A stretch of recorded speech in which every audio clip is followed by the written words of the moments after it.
नमस्कार साथियों, सलाम वालेकुम। सेट नेट और जेआरएफ का जो सिलेबस का विश्लेषण चल रहा है, उसी क्रम में आज मैं आपसे चर्चा करूंगा इकाई 9 यूनिट 9। तो 9th यूनिट है वो लोक प्रशासन से संबंधित है, पब्लिक एडमिनिस्ट्रेशन से रिलेटेड है। और ये और इससे आगे वाली unit political science, set net JRF का जो सिलेबस है उसमें 10 यूनिट्स है पॉलिटिकल साइंस में। और आम जो विद्यार्थी हैं वो यूनिट नंबर 9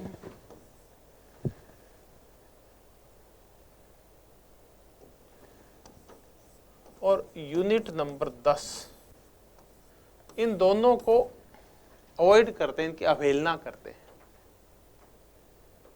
यही कारण है कि कई बार तो नेट अटक जाती है, अगर नेट हो भी जाए तो जेआरएफ अटक जाती है। दोस्तों, मैंने ज़्यादा तो नहीं लेकिन 6 बार नेट जेआरएफ का एग्ज़ाम दिया और मेरी हर बार ही जेआरएफ हुआ करती थी। मैं कोई प्रशंसा या बड़प्पन या वो बात नहीं है, मैं इतना बता दूं कि उसका मूल कारण क्या था। हर बार मेरी पहली बार दिया तभी मेरी सीधी जेआरएफ हुई थी और अच्छे परसेंटेज के साथ हुई थी। देखिए, अभी तो पता नहीं क्यों मेरिट इतनी ज़्यादा जाने लग गई है। 68% के आसपास अगर जनरल में आपके परसेंटेज आते हैं, क्योंकि रिजल्ट परसेंटाइल में आता है, अगर परसेंटेज में इसको चेंज करके देखें तो 68 के आसपास जाती है। उस टाइम भी यही मेरी पहली बार हुई थी तो शायद 66% आए थे मेरे मार्क्स, और 62 के आसपास जनरल की जेआरएफ की मेरिट गई थी, 62 के आसपास। उस टाइम सेकंड पेपर टफ आया करता था, फर्स्ट इतना टफ नहीं आया करता था। अब फर्स्ट पेपर टफ आने लगे, सेकंड थोड़ा इजी आने लग गया है, मेरिट भी थोड़ी हाई जाने लग गई है। तो उसका मूल कारण क्या था, मैं तो ये बताना चाह रहा था कि हर बार ही मेरी जेआरएफ क्यों हो जाया करती थी। उसका मूल कारण ये था कि मैं पब्लिक एडमिनिस्ट्रेशन, लोक प्रशासन में भी मैंने एमए कर रखा था और इसको अच्छी तरह से पढ़ रखा था मैंने, लोक प्रशासन को। तो इसके जितने भी 10 से 1 सवाल आया करते थे वो सारे के सारे सही जाया करते थे। क्यों सारे सही क्यों जाते थे? क्योंकि जब पॉलिटिकल साइंस का कोई टीचर पब्लिक एड के क्वेश्चन उठाएगा तो वो देखिए वो क्वेश्चंस उठाता है जो बिल्कुल ऊपर ऊपर के सतही होते हैं। अगर ये 10 क्वेश्चन लोक प्रशासन के विद्वान से बनवाए जाएं, लोक प्रशासन के प्रोफेसर से बनाए जाएं, तो वो बहुत टफ बनाएगा। लेकिन नहीं, क्योंकि पॉलिटिकल साइंस के हैं, उन्होंने पब्लिक एडमिनिस्ट्रेशन कम पढ़ा है, तब ये जो क्वेश्चन बनते हैं ये इतने डीप नहीं बनते। अगर आप इस पोर्शन को अच्छी तरह से करके जाते हैं तो ये मान के चलिए कि इसमें से जो 10 क्वेश्चंस आएंगे उनमें अगर आप ठीक ठाक सी तैयारी भी करके चले जाएं तो आप लगभग 7-8 क्वेश्चंस कर सकते हैं और आप नेट और जेआरएफ दोनों से अगर दूर है तो उसके करीब पहुंच जाएंगे, आप प्राप्त भी कर लेंगे उनको। तो जो ये बार बार मुझसे फोन करते हैं बहुत सारे स्टूडेंट्स, वो कहते हैं हमारी जेआरएफ क्यों नहीं हो रही है, हमारी नेट बार बार हो जाती है। तो मैं उनसे एक ही बात कहता हूं कि आप एक तो फर्स्ट पेपर को पढ़ के जाया करो, उसके ओल्ड पेपर्स हैं जितने भी 50, 60, 70, 80 आपके पास अवेलेबल हो, क्योंकि हर बार लगभग 40 एक फर्स्ट पेपर होते हैं, ये आप इनकी प्रैक्टिस करके जाया करो। 70-80 ओल्ड पेपर्स की रोज अगर आप एक पेपर भी सोल्व करते हैं 50 क्वेश्चन तो आपकी खूब सारी प्रैक्टिस हो जाती है। तो एक तो वो वहां आप 30 क्रॉस करो और यहाँ पब्लिक एडमिनिस्ट्रेशन और पब्लिक पुलिस वाला पोर्शन पढ़ के जाएं, आपकी जरूर जेआरएफ हो जाएगी। और बहुत ही छोटा और कॉम्पैक्ट सा सिलेबस है इसका, बहुत लंबा छोटा सिलेबस भी नहीं है ये। और देखिए आप पब्लिक एडमिनिस्ट्रेशन का, तो शुरुआत में पब्लिक एडमिनिस्ट्रेशन का सिलेबस क्या है मैं इसकी चर्चा कर लूँ, और उसके बाद में आपको पब्लिक एडमिनिस्ट्रेशन का जो डेवलपमेंट हुआ था उससे रिलेटेड एक सब टॉपिक है, उसके ऊपर मैं आपसे चर्चा करूंगा। लोक प्रशासन, ये है इसका सिलेबस, सबसे छोटा सिलेबस इसका है। 10 यूनिट में 10 यूनिट्स में सबसे छोटा इसका सिलेबस है। लोक प्रशासन, अर्थ तथा विकास, ये जो विकास वाला है जिसकी हम आज भी चर्चा करेंगे, लोक प्रशासन का विकास, इस पे हर हालात में एक क्वेश्चन आता है, छोटा सा टॉपिक, इस पे एक क्वेश्चन जरूर आता है। लोक तथा निजी प्रशासन और उपागम है, प्रणाली सिद्धांत है, निर्णय निर्माण है और पारिस्थितिक उपागम है। System theory, decision making and ecological approach, एक क्वेश्चन इसमें से आता है। तो ये जो पहला ही पोर्शन है इसमें से 2 क्वेश्चन आते हैं। उसके बाद है लोक प्रशासन के सिद्धांत तथा अवधारणाएं, थ्योरी एंड कंसेप्ट्स हैं। इसमें वैज्ञानिक प्रबंध सिद्धांत है, साइंटिफिक वाला है, तार्किक चयन या विकल्प सिद्धांत है, रैशनल चॉइस थ्योरी है, नवलोक प्रशासन है, विकास प्रशासन है, तुलनात्मक लोक प्रशासन है, नवलोक प्रबंध है और उदारीकरण और वैश्वीकरण के युग में लोक प्रशासन की बदलती हुई प्रकृति है, जो हम नवलोक प्रबंध के तहत ही पढ़ते हैं। देखिए यहां से जो क्वेश्चन आते हैं उनकी संख्या 3 है। ये बहुत ही महत्वपूर्ण पोर्शन है इसका। उसके वैज्ञानिक प्रबंध सिद्धांत संगठन के सिद्धांत और नियम में भी है, ऊपर भी एक ही करें आप, और मानव संबंध सिद्धांत ये अलग से करना होगा। तो इसमें 2 ही सिद्धांत अलग हैं, अधिकारी तंत्र यानी ब्यूरोक्रेटिक नौकरशाही वाला और मानव संबंध सिद्धांत। यहां से एक क्वेश्चन आएगा। अब आ गया संगठन का प्रबंधन, नेतृत्व में अभिप्रेरणा। इसके जो सिद्धांत हैं वो है लीडरशिप एंड मोटिवेशन की जो थ्योरीज हैं, इनके ऊपर हर हालात में एक क्वेश्चन आता है। एक और कई बार 2 आ जाते हैं इसमें से, एक लीडरशिप में से आ जाता है, एक मोटिवेशन में से, क्योंकि ये बहुत ही मजेदार टॉपिक है। उसके बाद संगठनात्मक संप्रेषण है, चेस्टर बर्नार्ड का संप्रेषण का नियम है, एक क्वेश्चन यहां से आता है। संगठन में प्रबंधन, इन दोनों को मिला के कई बार एक या इसमें से 2 क्वेश्चन आ जाते हैं। मेरी पार्कर फोलेट और पीटर ड्रकर का उद्देश्य आधारित प्रबंधन, ऐसे करके ये डिवाइडेशन रहता है। तो सबसे महत्वपूर्ण जो पोर्शन है जिसमें से 5 से 6 सवाल आते हैं वो ये है, ये वाला और ये वाला, ये 2 सबसे महत्वपूर्ण है। यहां से 5 से 6 सवाल आते हैं और यहां से एक सवाल हर हालात में से आता है। तो आज हम जो सबसे महत्वपूर्ण पोर्शन है उसकी चर्चा कर रहे हैं, विकास। तो मैं आपसे कोई 10-15 मिनट जो चर्चा करूंगा वो इस टॉपिक के ऊपर करूंगा कि लोक प्रशासन है उसका विकास कैसे हुआ, डेवलपमेंट ऑफ पब्लिक एडमिनिस्ट्रेशन। देखिए मैं आपको इसके, हालांकि 6 चरण है, मैं आपको 5 चरणों की आज चर्चा करूंगा। देखिए कोई बार तो ये चरण पूछे जाते हैं सीधे कि कौन सा चरण कब था, इसका नाम क्या था, उसका स्वरूप क्या था, उसकी विशेषताएं क्या थी, कैरेक्टरिस्टिक्स क्या थी, ये सब पूछा जाता है। उन विद्वानों का संबंध, किस विद्वान का किस चरण से संबंध था। तो कुल मिला के 6 चरण है। आधुनिक चरण एक बार जो समकालीन चरण है, कंटेम्परेरी जो स्टेज, उसको छोड़ देंगे, इनकी चर्चा करते हैं। प्रथम चरण ये 1887 से 1926 तक था। ये राजनीतिक शासन, इसके लोक प्रशासन के जन्म और राजनीतिक प्रशासन के द्विविभाजन से संबंधित है। दूसरा है सिद्धांतों का काल, गोल्डन एज ऑफ थ्योरीज है, जब लोक प्रशासन ने बहुत तेजी से विकास किया और एक समृद्ध विषय के रूप में अपने सर्वोच्च स्तर के ऊपर, चोटी के ऊपर पहुंच गया। वो द्वितीय चरण था 27 से 37। फिर तृतीय चरण आया जब इन सिद्धांतों की आलोचनाएं हुई और उन सिद्धांतों को चुनौतियां दी गई, ये तीसरा था।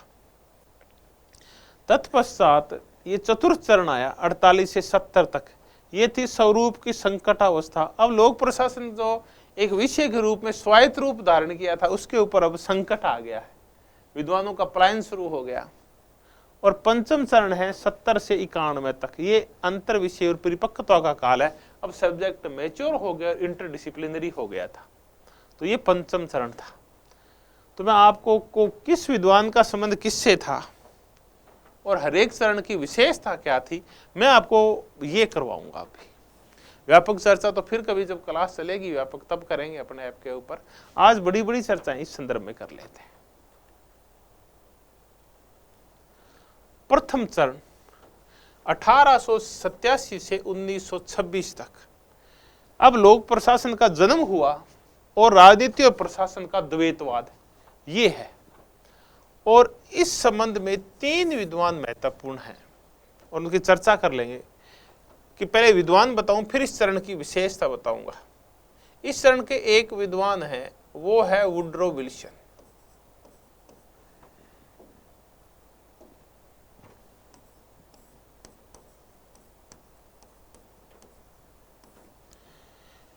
इस चरण के जो एक और विद्वान है वो है फ्रैंक जे गुडनाउ।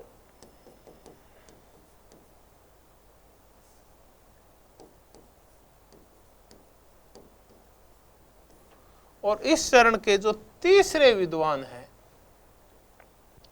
वो हैं एल डी वाइट। ये तीन विद्वान हैं इसके। अब मैं पहले तो ये चर्चा करूंगा इसमें हुआ क्या था। देखिए 1887 वो साल था जब लोक प्रशासन का एक स्वायत्त विषय के रूप में जन्म हुआ। देखिए यूं तो लोक प्रशासन एक गतिविधि के रूप में उतना ही पुराना है जितना पुराना ये मानव समाज है, या जब संगठनों का निर्माण शुरू हो गया था तब नीतियों को इंप्लीमेंट करने के लिए शुरू से ही लोक प्रशासन मौजूद है। चाहे हम कह लें कि ये सिंधु घाटी सभ्यता के संबंध में ही प्रशासनिक गतिविधियां चालू हो गई थी, भले ही एक विषय के रूप में हम इसको पढ़ते नहीं थे। अगर हम आधुनिक युग में देखें तो 19वीं सदी में ऑस्ट्रिया और जर्मनी में कैमरलवाद शुरू हुआ।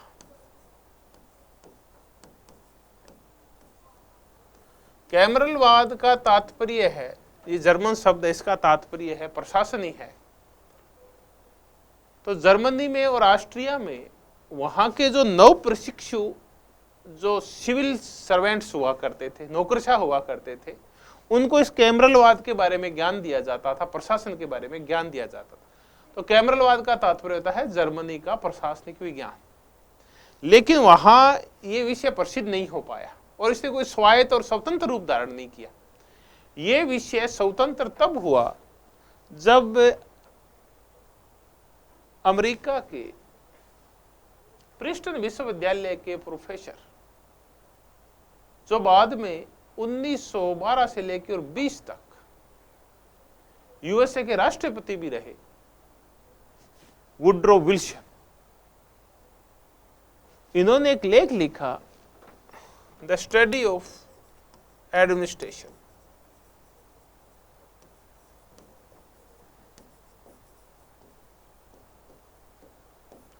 (1887) में द स्टडी ऑफ एडमिनिस्ट्रेशन 1887, और इसी लेख के साथ पब्लिक एडमिनिस्ट्रेशन का जन्म हुआ। तो दो क्वेश्चन यहां से निकले कि पिता कौन है एक, और जन्म कब हुआ 1887 में, कौन से लेख से, द स्टडी ऑफ एडमिनिस्ट्रेशन से। दूसरा, इस युग की विशेषता क्या थी। प्रथम चरण जो 1887 से 1926 तक 39 साल तक चला, इसकी विशेषता क्या थी कि इसमें राजनीति और प्रशासन का द्वैतवाद है, डिक्टोमी। प्रशासन जो पहले राजनीति विज्ञान के तहत ही आया करता था, अब इससे अलग कर दिया गया। राजनीति विज्ञान अलग और प्रशासनिक विज्ञान अलग। यह कहा गया कि राजनीतिज्ञों का कार्य है वो है नीतियां बनाना, और प्रशासनिक अधिकारियों का कार्य है उन बनी हुई नीतियों को लागू करना। तो राजनीति और प्रशासन को अलग अलग कर दिया गया और प्रशासन को राजनीति से निकाल कर स्वायत्त विषय का रूप दे दिया गया, यानी मां से बेटा अलग हो गया। मां है राजनीति विज्ञान और बेटा है लोक प्रशासन। लोक प्रशासन अलग हो गया, एक स्वायत्त और स्वतंत्र विषय बन गया। ये 1887 से इसका एक अलग विषय के रूप में अध्ययन होने लगा, क्योंकि अब नीतियां बनाना काम था वो राजनीति विज्ञान के तहत पढ़ने लगे, और उनका इम्प्लीमेशन है, उनका क्रियान्वयन है, वो हम लोक प्रशासन में पढ़ने लगे। तो राजनीति प्रशासन द्वैतवाद या द्विविभाजन या बंटवारे का काल था, और स्वायत्त विषय के रूप में डेवलपमेंट हुआ लोक प्रशासन का। फिर है फ्रैंक जे गुडनाउ। इन्होंने पॉलिटिक्स एंड एडमिनिस्ट्रेशन एक पुस्तक लिखी, पॉलिटिक्स एंड एडमिनिस्ट्रेशन। देखिए दो है, पॉलिटिक्स अलग एंड एडमिनिस्ट्रेशन, और ये पुस्तक लिखी उन्होंने 1900 में। और फ्रैंक जे गुडनाउ को हम अमेरिकन लोक प्रशासन का पिता बोलते हैं। तो लोक प्रशासन के पिता है वुड्रो विल्सन और अमेरिकन लोक प्रशासन के पिता है फ्रैंक जे गुडनाव। इन्होंने भी द्विविभाजन पे जोर दिया। पॉलिटिक्स एंड एडमिनिस्ट्रेशन पुस्तक से ही पता चल रहा है कि पॉलिटिक्स अलग है, एडमिनिस्ट्रेशन अलग है। फिर है एल.डी. व्हाइट। एल.डी. व्हाइट ने एक पुस्तक लिखी,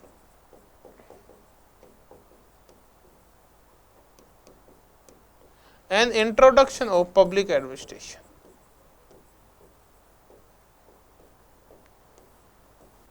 1926 में, और ये लोक प्रशासन के विषय के ऊपर लिखी गई पहली प्रसिद्ध पुस्तक थी, या पहली पुस्तक थी, एक बुक थी, ये पहली रेफरेंस बुक थी एल.डी. व्हाइट की, an introduction of public administration. तो पहली पाठ्य पुस्तक लिखी वो एल.डी. व्हाइट ने। अमेरिकन लोक प्रशासन के पिता फ्रैंक जे गुडनाव और लोक प्रशासन के पिता वुड्रो विल्सन। तो वुड्रो विल्सन, फ्रैंक जे गुडनाव और एल.डी. व्हाइट वो विद्वान हैं जो लोक प्रशासन और राजनीति के आपसी अलगाव पे बल देते हैं, डिक्टोमी पे बल देते हैं, विभाजन पे बल देते हैं। एक बार सीधा ही क्वेश्चन आता, ये पहला चरण था। ये चरण पूरा हो गया तो फिर दूसरा चरण आया, द्वितीय चरण आया 1927 से लेके 37 तक, सिद्धांतों का स्वर्ण काल। इस काल में लोक प्रशासन जो एक स्वायत्त विषय के रूप में उदित हुआ था वो बहुत फेमस हो गया, क्योंकि कोई भी विषय है उसका डेवलपमेंट, उसका वास्तविक विकास तब होता है जब उसमें सिद्धांतों का निर्माण किया जाता है। और ये वो 10 साल थे जिसमें विद्वानों ने खूब सारे सिद्धांतों का निर्माण किया लोक प्रशासन के अध्ययन के लिए। तो ये सिद्धांतों का स्वर्ण काल है। और इस काल की विशेषता ये है कि इन्होंने लोक प्रशासन को विज्ञान माना।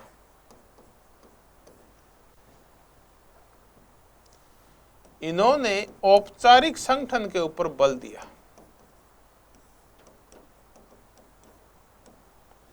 और इन्होंने ये कहा कि लोक प्रशासन व निजी प्रशासन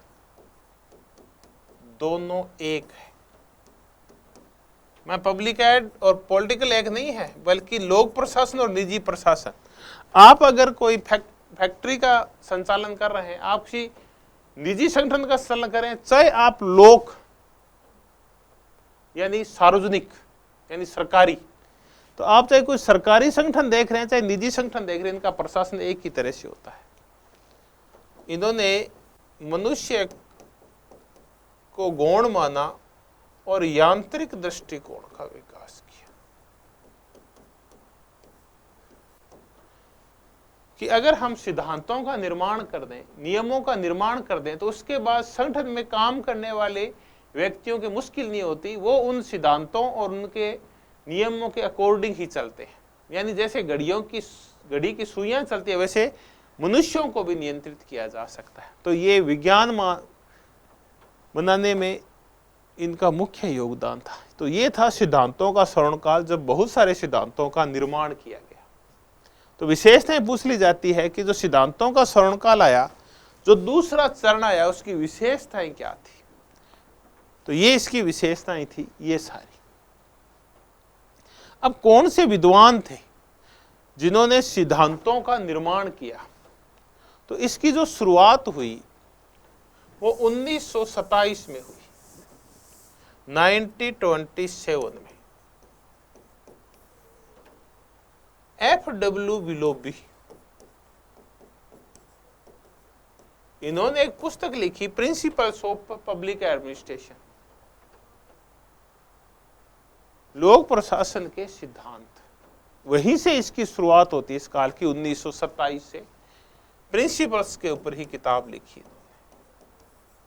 विलोबी के बाद फेयोल ने पुस्तक लिखी,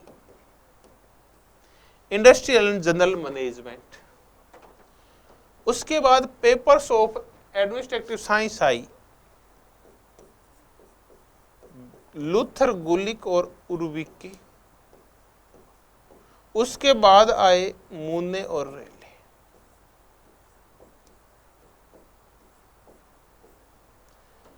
तो ये वो विद्वान है जिनका संबंध द्वितीय चरण से है, क्योंकि कई बार विद्वान पूछ लिए जाते हैं कि किस विद्वान का संबंध किस चरण से है। विलोबी, फेयोल, गुलिक, उर्विक, मुन्ने, रेले और कई बार मेरी पार्कर फोलेट, इनकी भी चर्चा हम कर लेते हैं द्वितीय चरण में, लेकिन ये ट्रांजैक्शनल पीरियड में है। द्वितीय और तृतीय चरण के ट्रांजैक्शनल पीरियड में बैठी है मेरी पार्कर फोलेट।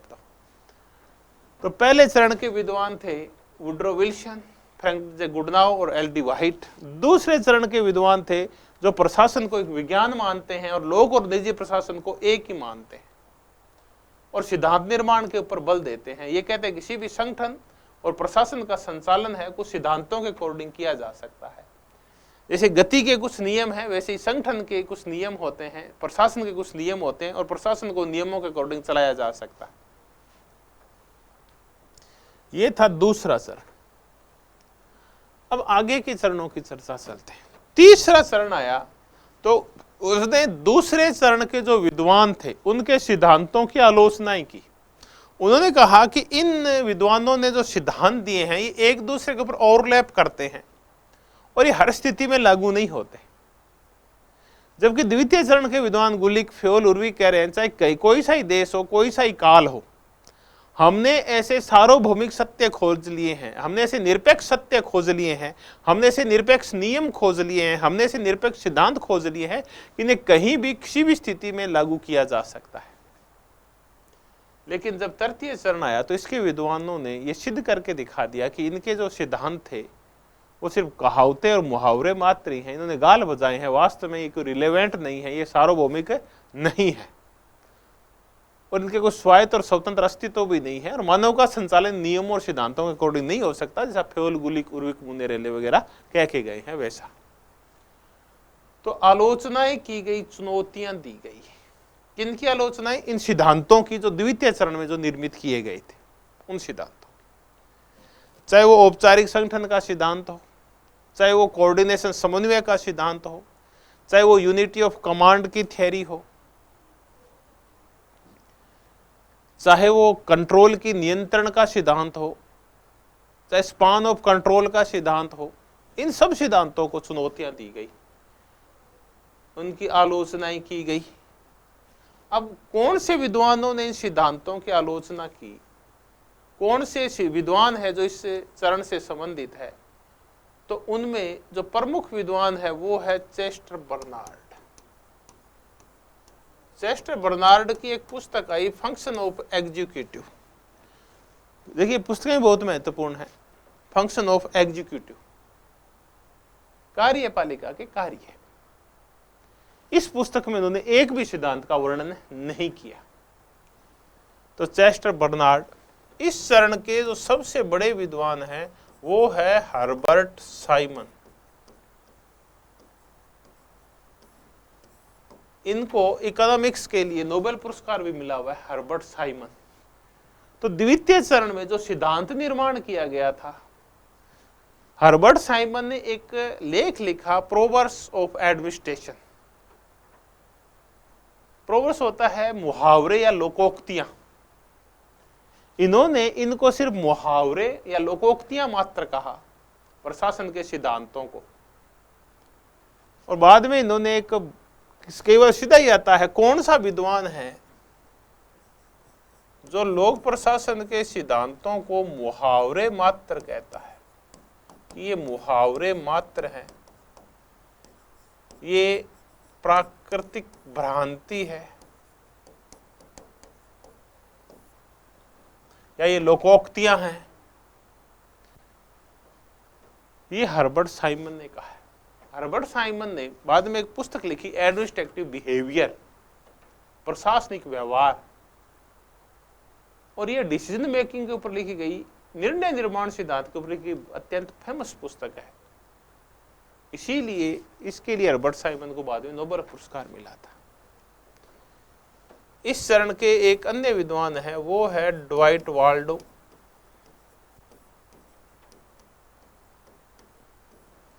एक और विद्वान है रॉबर्ट डहेल।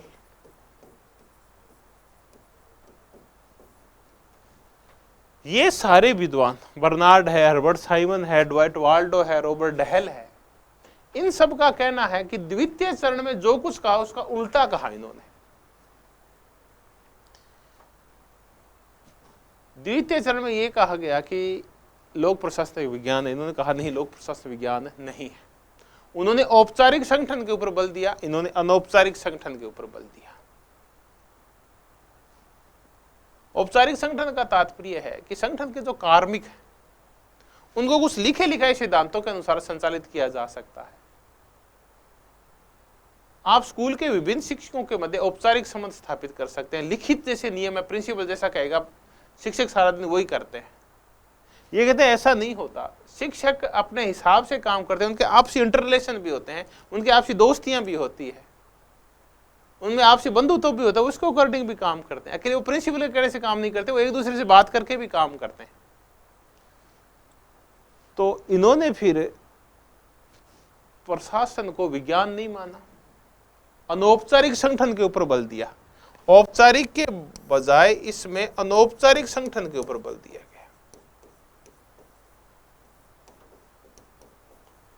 मानव व्यवहार के ऊपर ज्यादा ध्यान दिया गया। और इसी दौरान एक जो अच्छा काम हुआ था वो था मानव संबंध दृष्टिकोण का डेवलपमेंट हुआ था। कुछ हथौड़न प्रयोग हुए थे और उन्हीं हथौड़न प्रयोगों से फिर मानव संबंध दृष्टिकोण निकला, वो भी इसी काल की विशेषता थी। इसके प्रयोग यहां तक आते आते स्थापित हो गए थे मानव संबंध सिद्धांत, यानी मानव महत्वपूर्ण है, संगठन के मर्त नियमों की बजाय मानव अपने हिसाब से चलता है, उसका स्वायत्त और स्वतंत्र अस्तित्व है। तो ये वो विद्वान थे उस काल के, और ये इसकी विशेषताएं थी, आलोचनाओं और चुनौतियों का काल।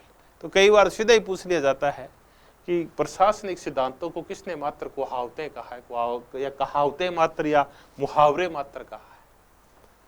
तो ये जो कहावतें कहा है प्रशासनिक सिद्धांतों को, वो हर्बर्ट साइमन ने कहा है। अब हम अगले चरण की बात करते हैं, चतुर्थ चरण, 1948 से 70 तक।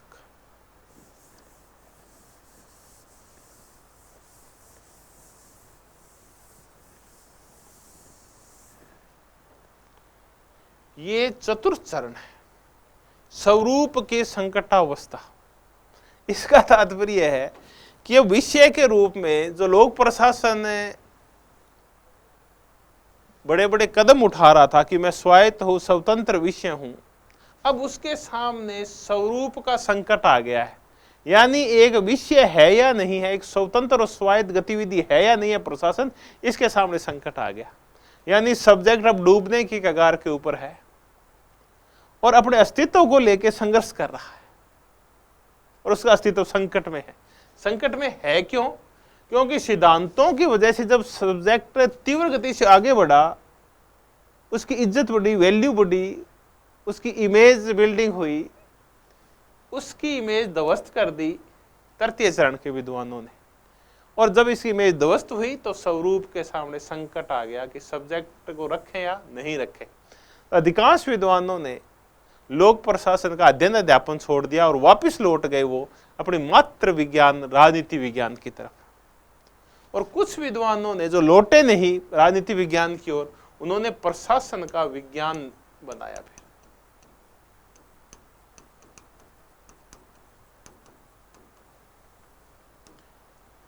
और इस दौरान भी काफी कुछ नवीन रिसर्च हुई, बहुत सारा काम इस दौरान भी किया गया। ये नहीं है कि पब्लिक एडमिनिस्ट्रेशन डूब गया, नहीं, उसको उबारने के लिए बहुत सारे प्रयास हुए और लोक प्रशासन ने बहुत सारे आंकड़े फांगड़े फैला लिए अपने, बहुत सारे और रूपों में भी इसका विकास हुआ। तो ये वो काल है जब इसके सामने स्वरूप की जब संकटावस्था आई तो इसने भांति भांति के और रूप ग्रहण कर लिए।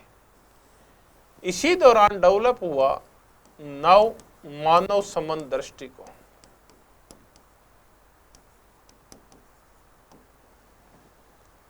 एल्टन मेयो ने जो हथौड़न प्रयोग किए थे उनसे मानव संबंध दृष्टिकोण पैदा हुआ था। एल्टन मेयो या हथौड़न प्रयोग और मानव संबंध दृष्टिकोण, उसी में सुधार करके नव मानव संबंध दृष्टिकोण डेवलप किया गया। न्यू ह्यूमन रिलेशन अप्रोच तैयार की गई, एल्टन मेयो से प्रेरित हो गए। इन विद्वानों में जो महत्वपूर्ण विद्वान था वो था क्रिस अर्गरिस। इसकी परिपक्वता अपरिपक्वता विचारधारा। इस चरण का जो महत्वपूर्ण विद्वान था वो था मैकग्रेगर।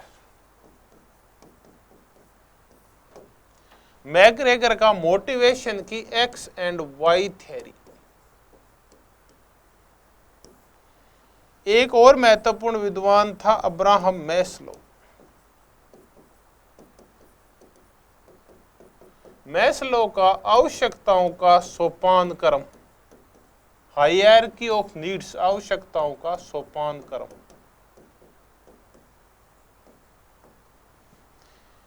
एक और महत्वपूर्ण विद्वान था फ्रांसिस लिकार्ट, प्रबंधकीय ग्रिड वाला, और जिसने नेतृत्व की 4 महत्वपूर्ण शैलियां बताई और रिकर्ट स्केल का निर्माण किया। तो फ्रांसिस लिकार्ट, ये तो थे मानव संबंध दृष्टिकोण के विद्वान जो चतुर्थ चरण के तहत आते हैं। इसके अलावा मैंने कहा कि लोक प्रशासन का और बहुत सारे क्षेत्रों में विकास हुआ। इसी दौरान आया तुलनात्मक लोक प्रशासन, जिसके महत्वपूर्ण विद्वान थे F.W. रिक्स, फ्रेडरिक्स जिनको बोलते हैं। इसी दौरान नवीन लोक प्रशासन का विद्वान आया, नव लोक प्रशासन, न्यू पब्लिक एडमिनिस्ट्रेशन आया, न्यू पब्लिक एडमिनिस्ट्रेशन NP आया। ड्वाइट वाल्डो इसके प्रेरक थे, NP आया। विकास प्रशासन आया वीडनर वाला, डेवलपमेंट एडमिनिस्ट्रेशन आया। ऐसे करके तुलनात्मक लोक प्रशासन, विकास प्रशासन, नव लोक प्रशासन, इन सब का विकास भी हुआ इस चतुर्थ चरण के अंदर। उसके बाद आया पंचम चरण, 1970 से लेकर 1991 तक। ये अंतर विषय व परिपक्वता काल था। अब सब्जेक्ट मैच्योर हो गया है और इंटरडिसिप्लिनरी हो गया है। पहले तो मैं ये बताऊं कि अंतर विषय क्या होता है, फिर और मुद्दों के ऊपर चर्चाएं करते हैं। अंतर विषय का तात्पर्य है कि अब पब्लिक एडमिनिस्ट्रेशन के साथ विभिन्न विषयों का और मिला के अध्ययन होने लगा। अब पॉलिटिकल साइंस हो, चाहे सोशियोलॉजी हो, चाहे साइकोलॉजी हो, इन सब को मिलाया गया लोक प्रशासन के साथ। लोक प्रशासन में सिद्धांतों का निर्माण किया गया तो अन्य विषयों का भी उसके अंदर यूज किया गया, क्योंकि अकेला और स्वायत्त नहीं होता प्रशासन। अगर आपको प्रशासन करना है तो आपको सामाजिक स्थितियों का, राजनीतिक स्थितियों का, इनका भी ज्ञान होना चाहिए, व्यक्ति के मनोविज्ञान का भी ज्ञान होना चाहिए। तो ये परिपक्वता का काल था, अंतर विषय परिपक्वता काल। और इसी दौरान एक पब्लिक पॉलिसी का कंसेप्ट आया, इसी दौरान आया कि लोक प्रशासन ने पब्लिक पॉलिसी का, पब्लिक एडमिनिस्ट्रेशन ने पब्लिक पॉलिसी का स्वरूप ग्रहण कर लिया, लोक नीति का ग्रहण कर लिया रूप। तो दोस्तों ये 5 चरण थे, और छठा और समकालीन चरण है वो 1991 से शुरू हुआ, जब LPG की धारा बही, लिबरलाइजेशन, प्राइवेटाइजेशन एंड ग्लोबलाइजेशन की धारा बही। उदारीकरण, भूमंडलीकरण और निजीकरण का जब दौर आया 90 के बाद, और शीत युद्ध का अंत हो गया, साम्यवादी व्यवस्था ढह गई, एंड ऑफ आइडियोलॉजी हो गया फ्रांसिस फुकुयामा के नजरों में, तब अमेरिका एकमात्र दादा देश रह गया, अमेरिकन हेजेमनी आई।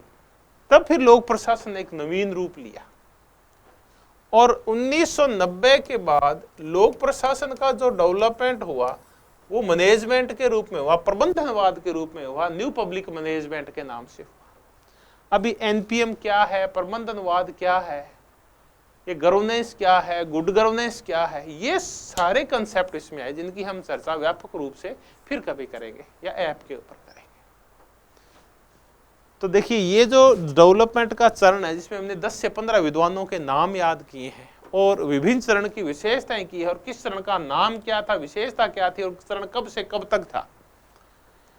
ये यहां से एक क्वेश्चन इतने में से जरूर आता है, और अगर आपका ये तैयार हो गया है तो आपकी आधी पब्लिक एडमिनिस्ट्रेशन तैयार हो जाती है, क्योंकि आगे इन्हीं का विस्तार है।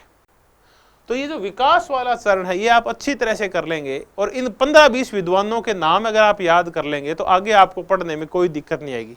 चाहे वो वैज्ञानिक प्रबंधन सिद्धांत हो, चाहे प्रशासन के अन्य सिद्धांत हो, चाहे मानव संबंध दृष्टिकोण हो, चाहे वो मोटिवेशन की थियरीज हो, चाहे वो फिर लीडरशिप की थियरीज हो, यही विद्वान घूम फिर के आपके पास आएंगे। चाहे वो डिसीजन मेकिंग थियरी हो, चाहे सिस्टम थियरी हो, कोई सी थियरी हो, चाहे वो रिस्क का इकोलॉजिकल अप्रोच हो, ये सब भी आएंगे। तो इन सब की हम व्यापक रूप से चर्चा करेंगे, मिलते रहेंगे बार बार। आज के लिए बस इतना ही। धन्यवाद, आपका बहुत बहुत धन्यवाद। Thank you very much. आप कलाम एकेडमी का जो यूट्यूब चैनल है उसको सब्सक्राइब कर लें आप, अगर आपने नहीं किया है तो अपने दोस्तों से भी कहिए। इसके ऊपर नेट, सेट, जेआरएफ और आपका असिस्टेंट प्रोफेसर, पीजीटी और स्कूल लेक्चर से रिलेटेड विभिन्न विषयों से संबंधित, चाहे पेपर फर्स्ट हो, सेकंड हो, उनसे रिलेटेड यहाँ विभिन्न वीडियोस हैं, विभिन्न जानकारियाँ देते हुए वीडियोस है वो डाले जाते हैं। Thank you very much.